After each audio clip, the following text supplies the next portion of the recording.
Hello, everybody, and welcome to Galactic Wisdom. Here I am again in my car. For those of you that don't know, I travel around a lot in order to investigate paranormal and alien phenomena. And I have spent the last couple of weeks in Sedona, Arizona, investigating in particular a place called Bradshaw Ranch, which is a UFO and paranormal hotspot. So I'm going to talk for maybe 10 minutes about my experiences at Bradshaw Ranch, which are very interesting. And then I'm going to move on to the subject of the title of today's show. How am I to know the good side from the bad? Now, some of you will recognize that sentence as being a question that Luke Skywalker asks Yoda in the Star Wars movies. How am I to know the good side from the bad? And it's very, very important. And I'm going to be talking quite a lot about Star Wars because it relates very strongly to real life in a lot of the things that are going on in the world right now. But I'm going to come back to that in a little bit after I have talked about my recent adventures in Sedona. So Bradshaw Ranch is this place for decades has been recognized as having unusual phenomena in the ranch around that area. Things, paranormal things like shadow figures and orbs, obviously bumps, bangs, strange sounds in the night, but also UFO activity, alien type activity, strange portal-like windows opening up in the sky, vortexes or vortices on the property, people going onto the property and getting radiation burns and having weird sort of time loss experiences. So there's a lot of weird stuff going on at Bradshaw Ranch. And the reason why I really took an interest in this is because about a month and a half ago, I visited Bradshaw Ranch. Now, when I say I visited the ranch, I didn't go into the ranch. I walked up to the front gates of the ranch. And when I did that, I found myself confronted with an orb, a hovering blue diffuse orb floating in the air about this big probably, and seemed to be interacting with me. It seemed to be responding to my words. If you look back at previous episodes of this show, you will see that I have played that video a few times on this show. So I went back a couple of weeks ago to Sedona to try to see if I could reconnect with that orb. And I tried all sorts of different things, from meditation to just roaming around. I even constructed an artificial orb, out of a blue balloon, which I blew up to about the same size as the orb that I saw. And I put inside a LED tea light, tied it all up and hung it from a string at the entrance to Bradshaw Ranch to see if that might attract in any of these orbs. Now, in the animal world, it's often quite easy to fool animals into thinking that, for example, if you put your hand in a sock that's painted to look like a particular bird species, and you go like this, then you can trick the baby birds into thinking that that's a real mother bird head, and you can feed baby birds and you can interact with them. People going out to do nature photography very often will dress up in costumes that look a little bit like the animals that they're trying to interact with. And it is known that in such endeavors, that often results in success because the animals don't realize they're dealing with a human being dressed up like an animal. Now, I don't know if these orbs, what level of intelligence they have. I just don't know. We might assume they have a higher level of intelligence than typical animals. even more, we might assume, than humans, but we don't know. So I tried this to see if I could attract in orbs. It didn't work. I sat there waiting for 3 or 4 hours late at night one time to see if orbs would come in and be attracted to the orb that I had made. Even if they were intelligent enough to know that it was not a real orb that I made, they might have at least come in to have a bit of a laugh at what I was doing, but they didn't seem to do that either. So, you know, I'm a scientist, and I have to say that when you do an experiment, whatever the outcome, it's not a failure. It's a success if you manage to get some kind of data. And my experiment was a success because the data that I got was orbs were not all flocking towards me, around me, to communicate with me. Some people had let me know that they thought that that orb wanted constant communication with me, wanted to take it to the next step. But the evidence has shown that when I did show up, well, they didn't. So I have to recognize the truth of the results of that experiment, and accept that, well, for some reason the orbs decided not to come and communicate with me again. Now, my theory is that they communicated with me purposefully a month and a half ago, and that was deliberate. That was clearly deliberate and interactive, and you could tell that there was a consciousness that was choosing to be there and interact with me. So there was definitely that sort of introduction, you might say, between me and an orb. But my theory is now the reason they're not ongoing with this communication, they don't presently see a value in communicating with me as an individual. My theory is that they're waiting for the next step. They've given me the introduction, and now the next step is for me to show that that me and maybe others are ready for further communication, for a deeper level of connection. And the deeper level of connection, I theorize, is when I show up at Bradshaw Ranch with a group of people who are all on board with the philosophy, my philosophy of universal peace, universal love, universal well-being. When we as human beings can act as a collective, a unified, harmonious collective, instead of as squabbling, bickering, selfish individuals, then some of these higher level beings are going to pay more attention to us. So I think that is probably, now this is a guess, this is not knowledge, it's a guess, a theory, a hypothesis. But when I show up at Bradshaw Ranch with a group of people who are all kind, loving, generous people, then I think that might be when they come out and show themselves again.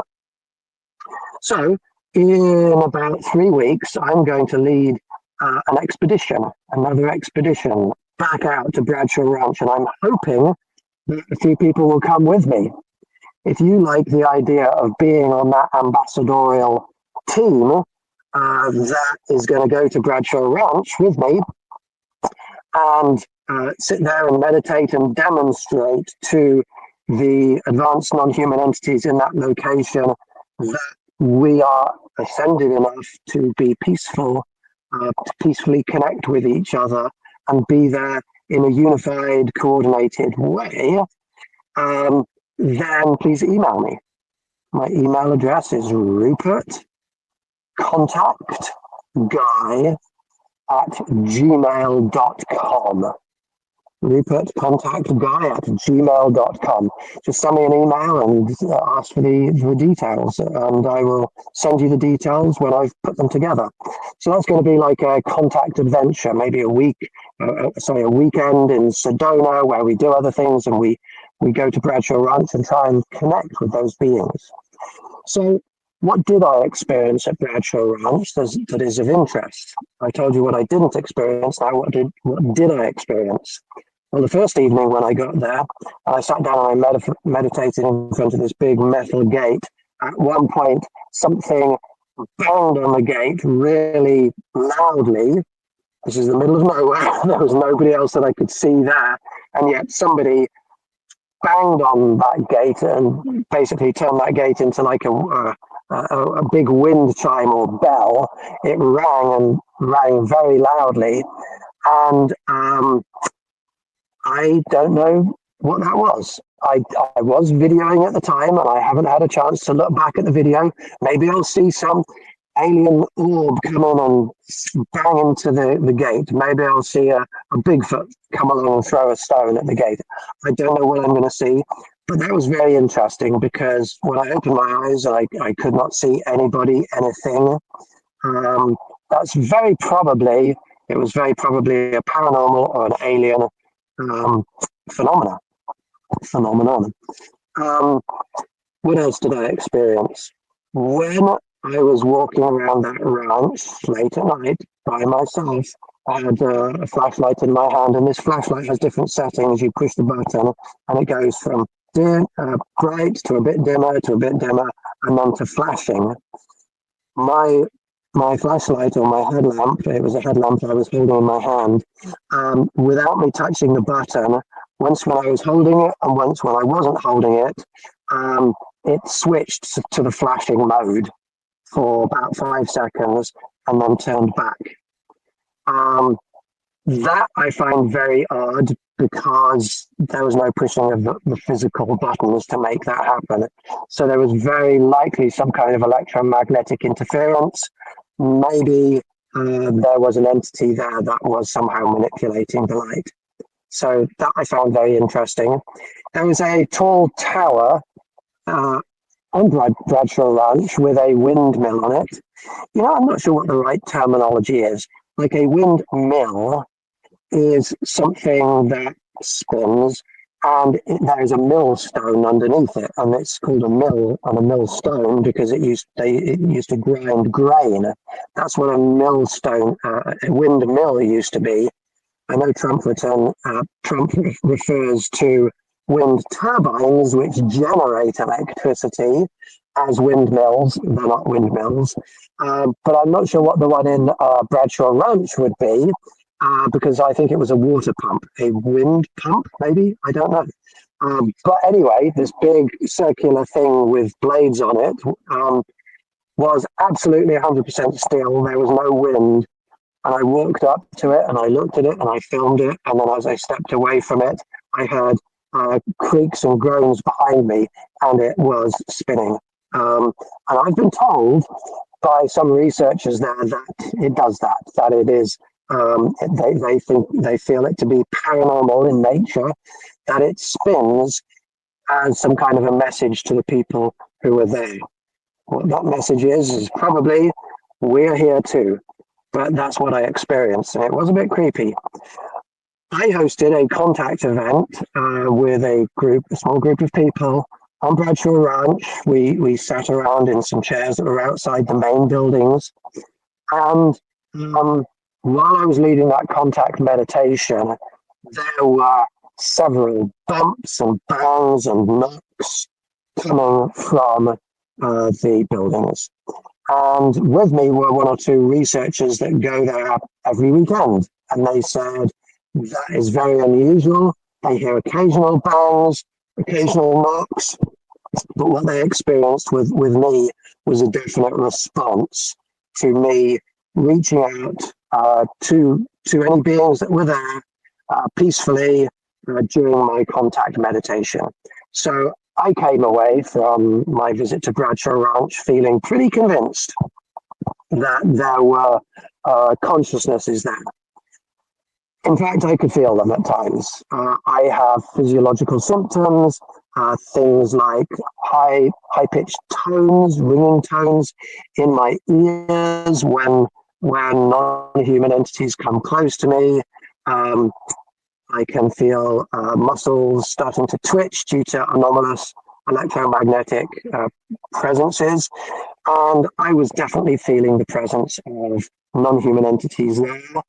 I'm not sure if I could feel the presence of human spirits there, but I could hear lots of banging and knocking around me when I was there, which I suspect may have been human spirits.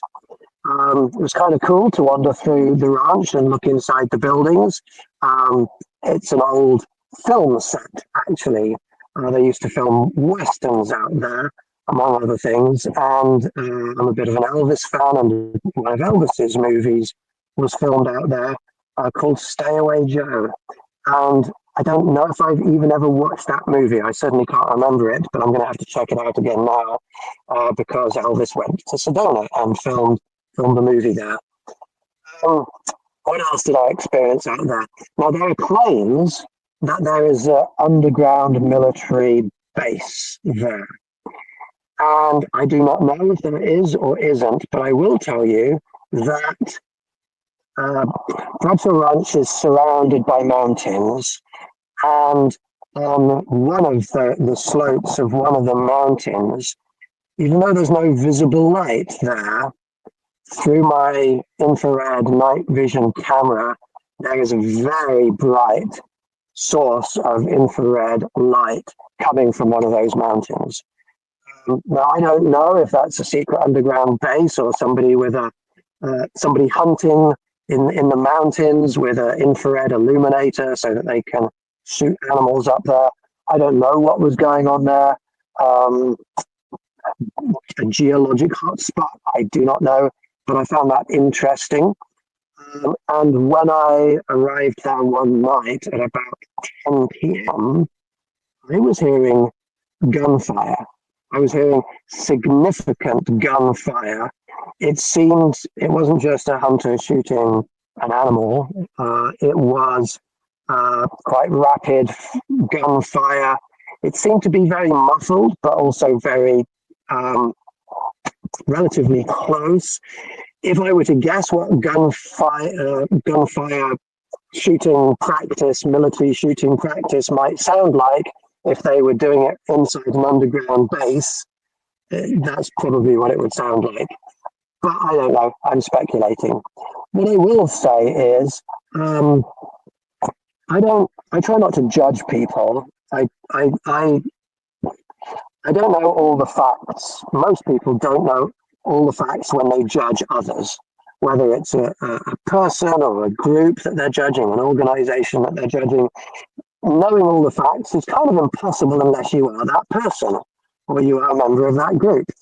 And I'm trying not to judge the industrial military complex. If they've got a secret base out there, maybe that they've got a good reason for having a secret base out there. As long as they're kind to people and they're kind to the non-human entities that are out there, I'm good with that. But I'm not going to try and judge that. So industrial military complex, don't worry, I'm not trying to expose you or to criticize you or to get you in trouble. Who knows? Maybe if I knew what you knew, I'd be doing the same thing that you were doing. I don't know. But anyway, those are some of the things that I experienced at Bradshaw Ranch. Now, there are definitely anomalous lights in the sky. There are a steady stream of bright lights that fly every night up into the sky, a very steady stream, like one every 10 seconds, that sort of thing, streaming up into the sky above the mountains to the north of Bradshaw Ranch. Now, I know there are people that look at those lights and call them UFOs or UAPs. In the sense that they're unidentified, yes, they're UFOs or UAPs. And they don't have navigation or collision strobes or lights on them. They don't have the flashing lights on them, at least not that I could see, which makes them anomalous, because human-made craft, even military craft, are supposed to have those flashing lights on them. And yes, there are planes and helicopters flying around that area with flashing lights.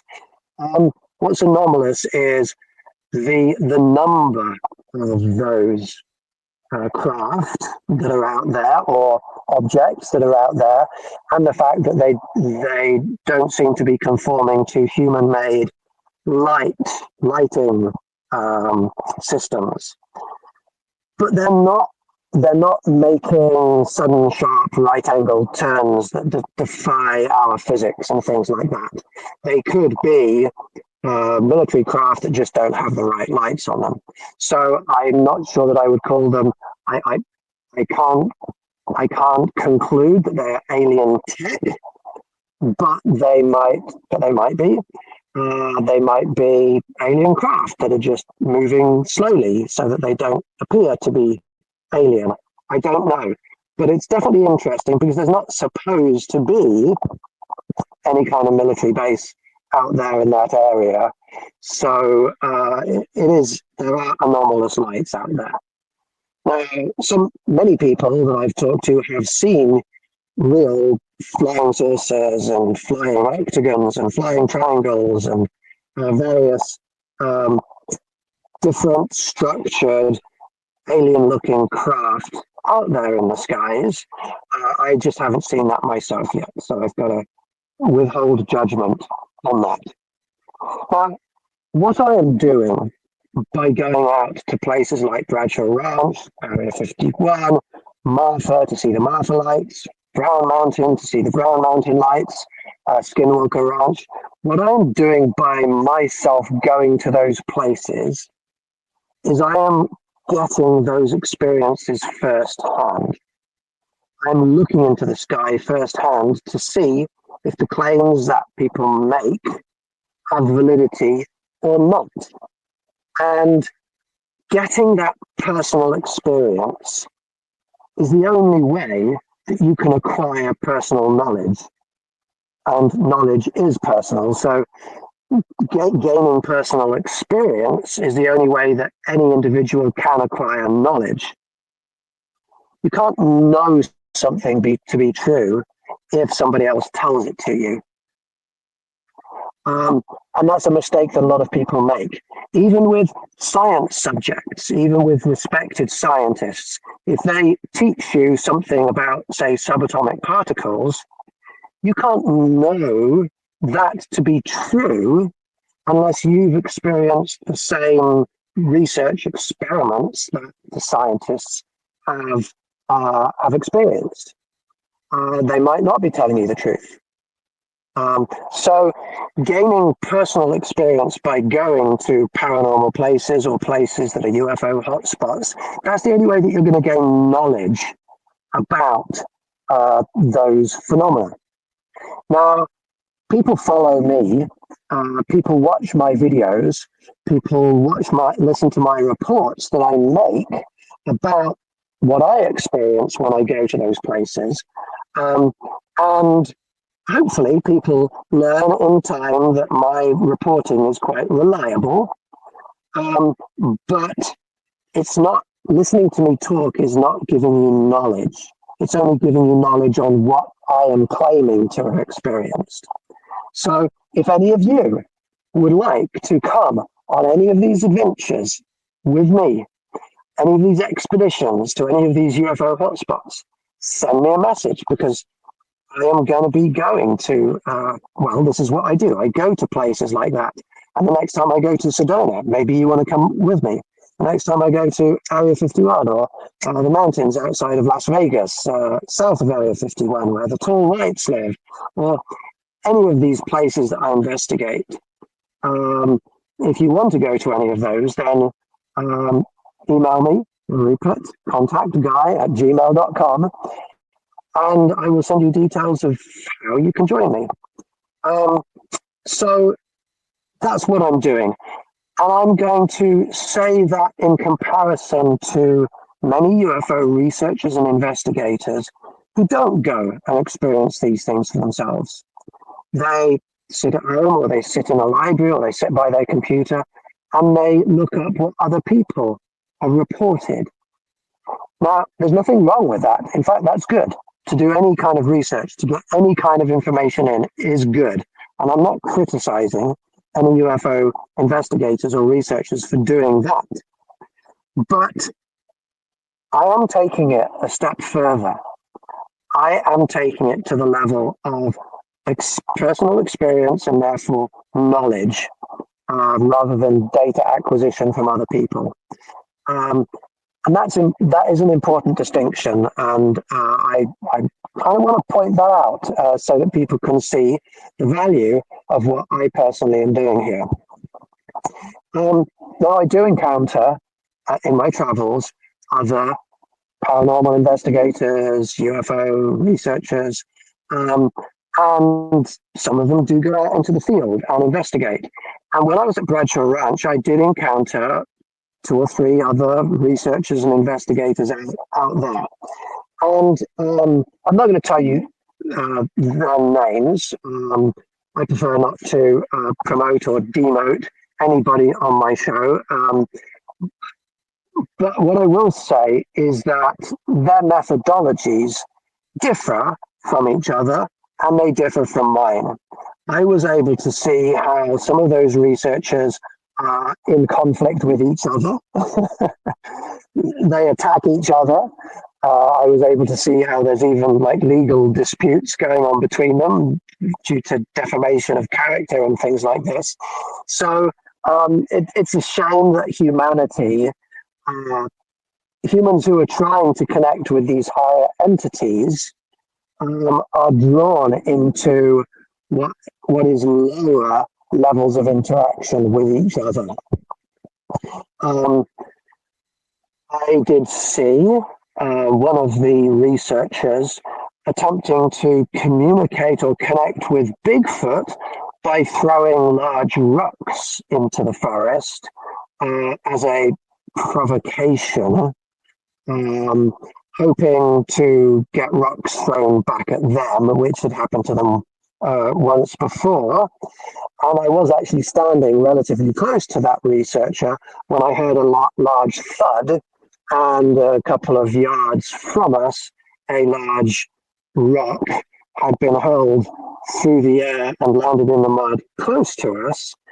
And I wasn't that thrilled to be in that situation.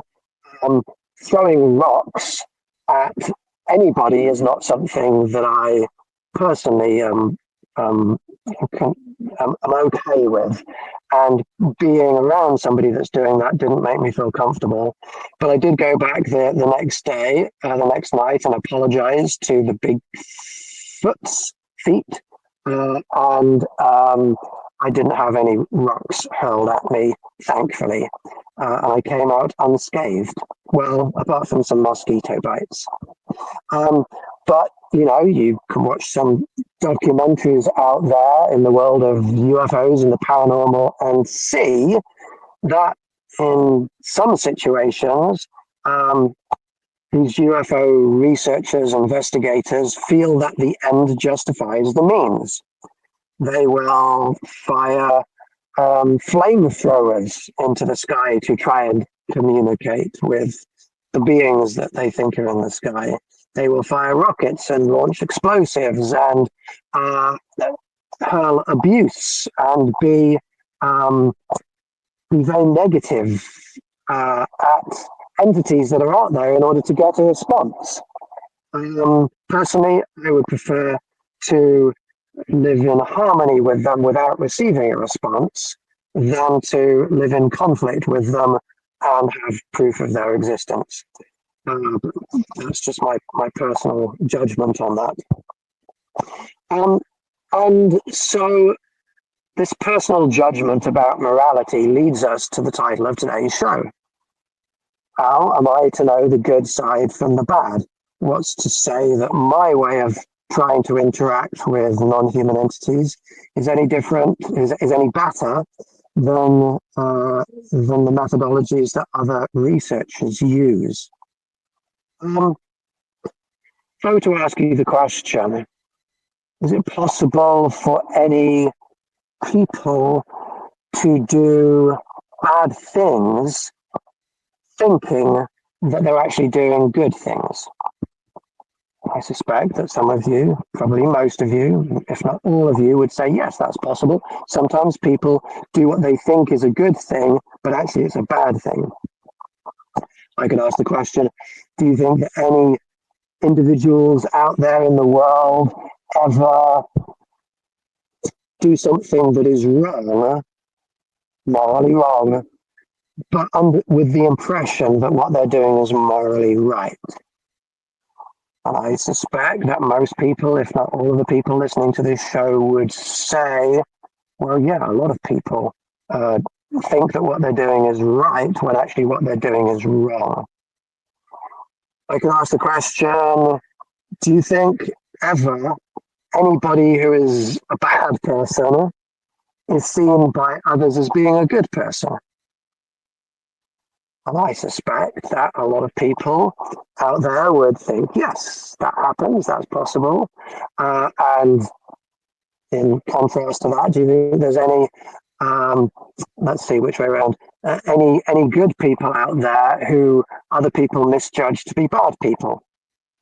There's a lot of people getting it wrong, not getting the difference between the good side of the force and the bad side of the force. And why is that? How is that possible? The fact that Luke Skywalker could ask that question, how am I to know the good side from the bad, indicates that it's not as easy as you might think. And one of the responses that Yoda gives to Luke, I'm not going to be able to say this word for word, so it'll be paraphrasing, but he basically says that Jedi never use the Force for attacking others. They only use the Force in defense. And Yoda is onto something there. Yoda is onto something there. I can see. Well, let's continue with Star Wars for a little bit before I apply this to real life. Think about that guy Palpatine. Now, you probably don't need to be a Star Wars fan to know that in the original trilogy, there's this evil person called the Emperor who runs the evil Galactic Empire. And that Emperor's name was Palpatine. And he was known as Palpatine before he was known as the Emperor. And he manages to trick a lot of people into thinking that he's good. He tricks just about everybody. People who are bad often don't look bad. The people who are most successfully dishonest are those who don't come across as being dishonest. They come across as being honest and good.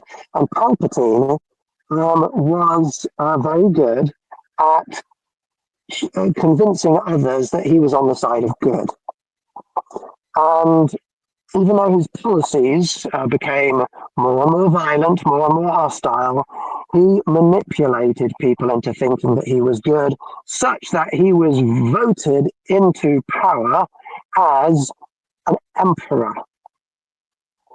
And when that happened, people celebrated. Most people celebrated. The manipulated people celebrated. The people who felt that they were going to gain something personally from the emperor being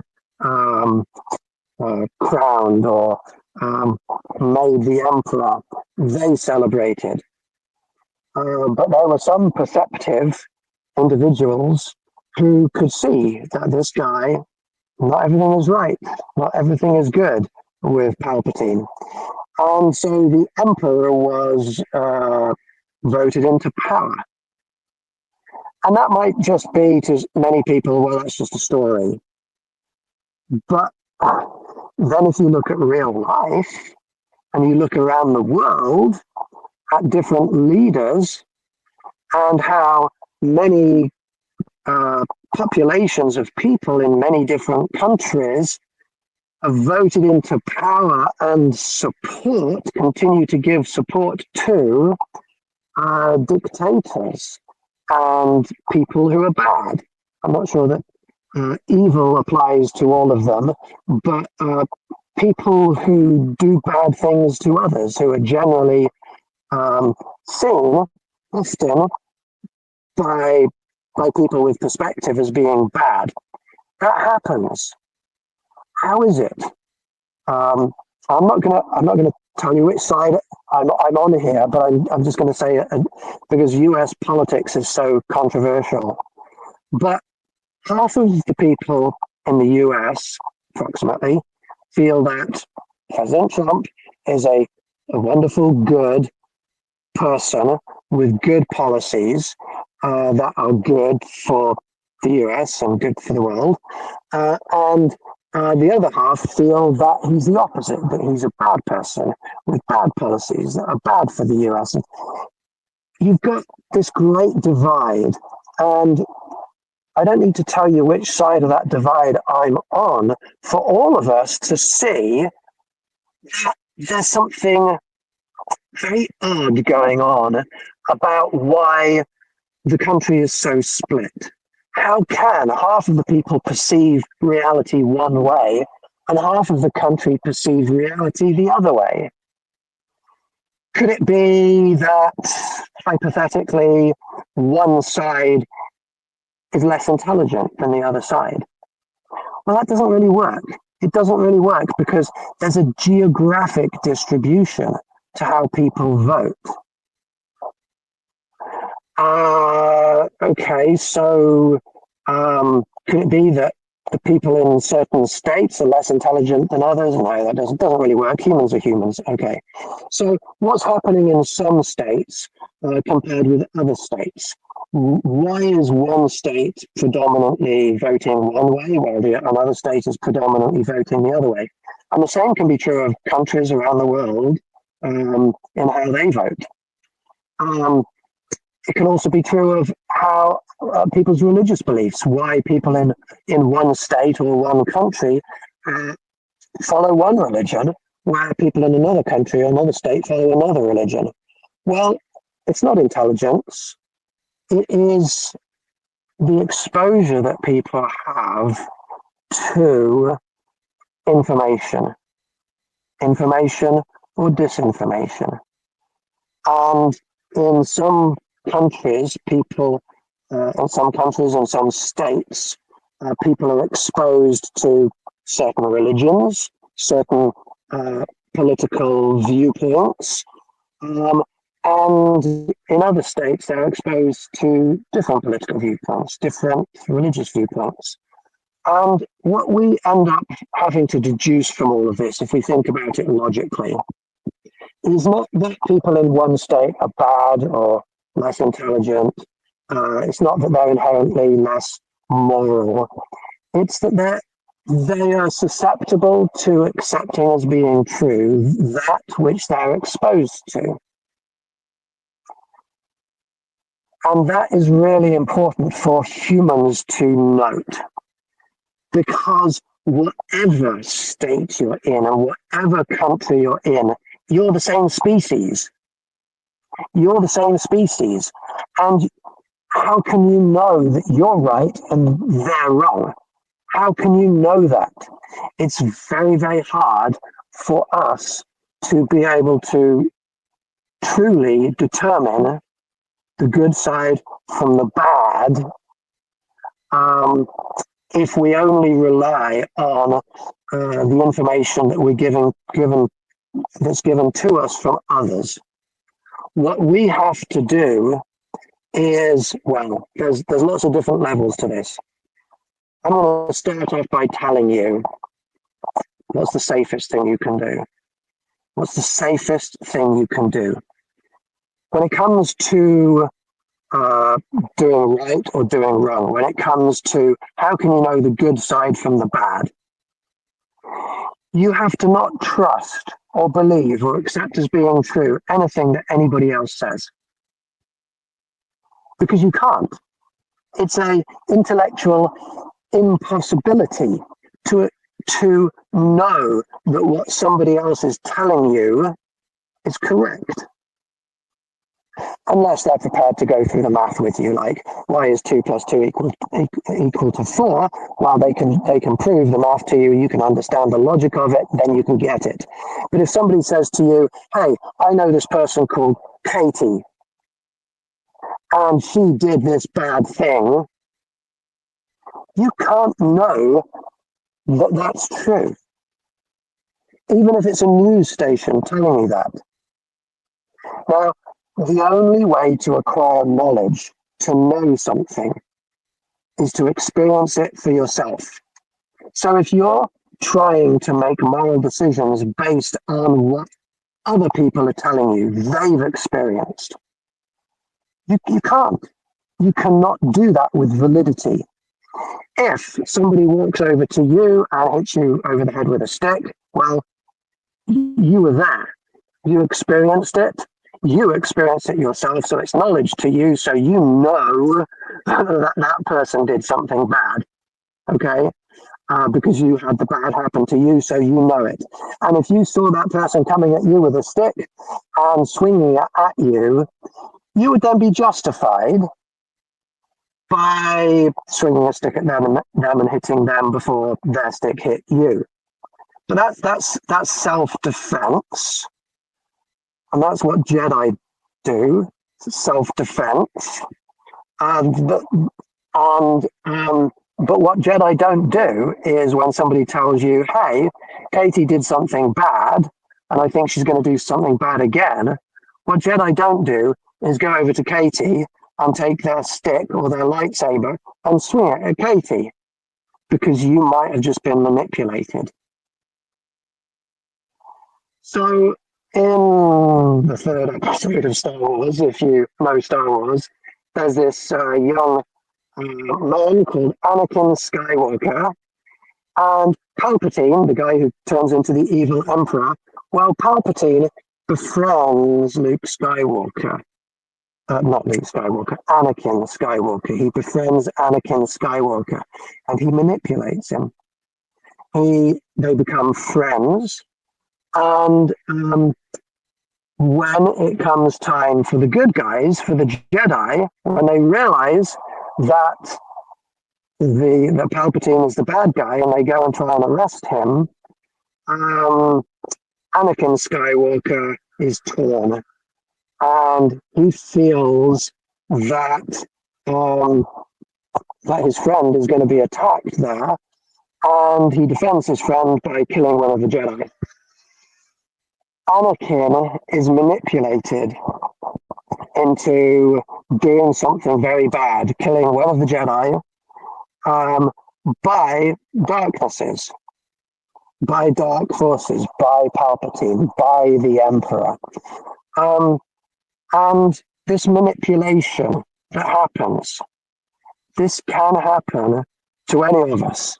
Maybe not, to the dark side, so you turn into Darth Vader, but any of us can be manipulated into doing bad, into harming other people, even if we think we're protecting other people by doing it. So let's go back to this question. How am I to know the good side from the bad? Well, there is an answer to this, and it's a very easy answer. Don't harm anyone for any reason. If you can live your life not harming anyone for any reason, then you're not doing bad to anyone for any reason. Then you're safe. You're a pacifist. You're an extremist in that you are extremely peaceful. And extremely peaceful people aren't on the dark side of the Force. Peaceful people who do not hurt others are good. That's what good means. Good is when you're acting in a way that is good for others and not bad for others. If you are going to put conditions on being good to people, if you are going to put conditions on not being bad to people, then you fail and you fall to the dark side of the Force. Now, Luke Skywalker knew that the Emperor was a bad person. But in Return of the Jedi, he kept making a decision to put down his lightsaber and not strike down the Emperor when he could. He kept trying to do no harm. And he succeeded because of that. His goodness in trying to do the right thing actually was an example and emotionally touched Darth Vader, who previously was Anakin Skywalker, and Anakin Skywalker decided to follow Luke's example, basically. And Luke succeeded, and Luke won the day because of his peacefulness. Now, there was fighting involved. When somebody swings a lightsaber at you, you defend yourself. And he came close. He came close. He maybe stepped over the edge a little bit when he was goaded into fighting. When Darth Vader says, well, if you will not turn to the dark side, then maybe your sister will. And then Luke kind of lost control a little bit. So, Luke wasn't perfect, but he did still recognize the danger and throw down his lightsaber and say, no, I'm not going to finish this off. I'm not going to kill you. So how does any of this apply to us in our everyday lives? If you hurt anybody for any reason, then you're in danger of being on the dark side. And there's no way. You've got to understand that you're just as human as every other human on the planet. We're susceptible to being manipulated.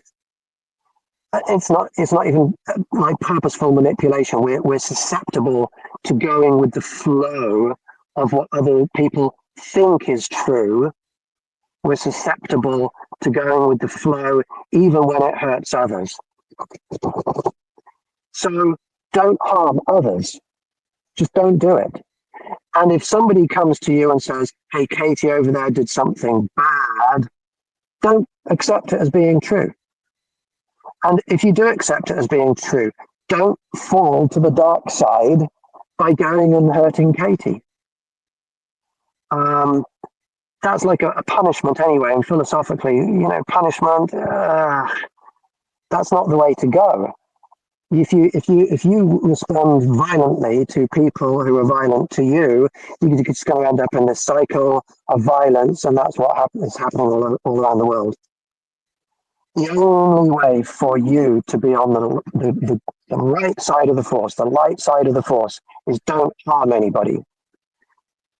Now that might sound in a sentence to be easy, but it's not, because it means that when you feel that somebody's doing something wrong, when somebody tells you that somebody's doing something wrong, and you want to react to that in a way that's going to hurt the person that you think is doing something wrong, you have to not do that. You have to not respond to that.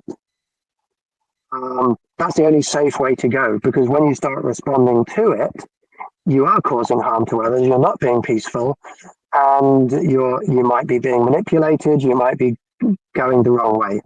And if you harm anybody for any reason, it is bad. It is bad for that person. You are doing a bad thing. You can't be a good person while you're doing bad things to anyone, even if you think it's justified, even if it feels right to hurt somebody. I'm presently watching a movie that came out on Disney Plus, The Amateur. I haven't got fully into it, but basically it's a revenge movie, and I'm watching it, and I'm looking forward to the guy getting his revenge on those people who killed his wife. I'm looking forward to it. That will make me feel good when that happens. But that's a feeling that is not on the good side of the force. You have to suppress those dark feelings.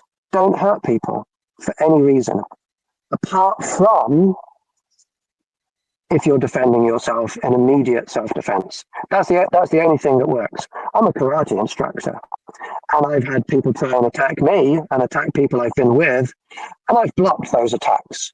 I haven't needed to actually attack back. I've blocked those attacks, but I did intervene in a way that I suppose is non-peaceful.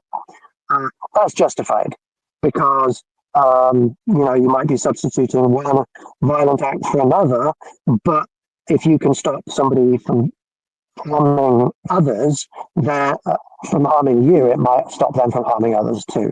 So it's more peaceful to intervene with direct self-defense.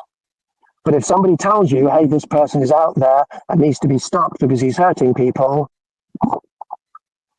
you're being manipulated, almost certainly. Well, you are being manipulated, and probably dishonestly. So, how am I to know the good side from the bad? Don't hurt anybody in any way. Not verbally, not in posts. Don't criticize people. If you criticize people, you're attacking them. Don't attack people in any way. Don't attack them verbally, not in posts, not physically. Don't support political parties that are going out there attacking others. Don't support policies that attack or harm or hurt others. That's my advice for today. That's my galactic wisdom for today. Is that if you want to be a Jedi, you have to understand that being a Jedi does not involve going out and just attacking, being a strong person, controlling people. No. Being a Jedi, being on the right side, being on the light side of the Force, is all about being peaceful. Not attacking people so that we can have peace, but being peaceful so that we can have peace. And only being violent in self-defense. Okay, those are my words of wisdom for today. If any of you want to join me on my next expedition, I will repeat again, Rupert, contactguy@gmail.com. I wish you all peace, love, and happiness. Take care, and I look forward to seeing you all next week. Goodbye for now.